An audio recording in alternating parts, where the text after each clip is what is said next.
Kronologi kecelakaan maut Fortuner terjun ke jurang 250 meter, 4 orang tewas.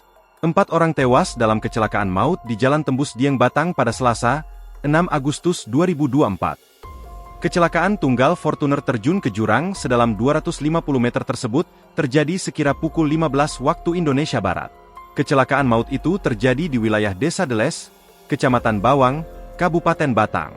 Direktur Lalu Lintas, Dirlantas, Polda Jateng Kombes Sony Irawan mengungkapkan kronologi terjadinya kecelakaan tersebut. Kecelakaan itu mengakibatkan 4 orang meninggal dunia, 1 laki-laki 3 perempuan, identitas masih kami lakukan identifikasi, jelas Direktur Lalu Lintas, Dirlantas, Polda Jateng Kombes Sony Irawan. Dia menjelaskan, kecelakaan ini bermula ketika mobil Fortuner putih plat B 2435 UBQ yang ditumpangi 4 korban melintasi tanjakan Krakal.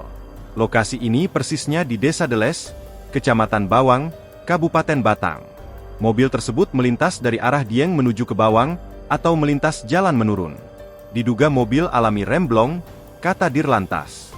Mobil tersebut terjun ke dalam jurang sedalam sekira 250 meter.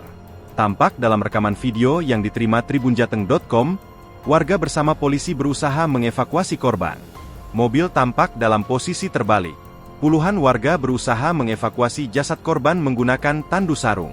Kapolres Batang, AKBP Nur Cahyo Ari Prasetyo mengungkapkan, pihaknya telah menerima kecelakaan lalu lintas. Saat ini, keempat jenazah korban berada di kamar mayat Puskesmas Bawang. Berdasar keterangan saksi-saksi, Cahyo menjelaskan, sebelum terjadi kecelakaan dari mobil tercium bau menyengat kampas. Saat kejadian, Fortuner melaju dari arah selatan. Setelah tercium bau menyengat itu, Fortuner sempat berhenti di tepi jalan, hingga akhirnya meluncur tidak terkendali. 1 menit kemudian saksi melihat dari kaca spion bahwa Fortuner tersebut melaju dengan kecepatan tinggi langsung keluar jalan sehingga masuk jurang, ujarnya. Download Tribun X sekarang, menghadirkan lokal menjadi Indonesia.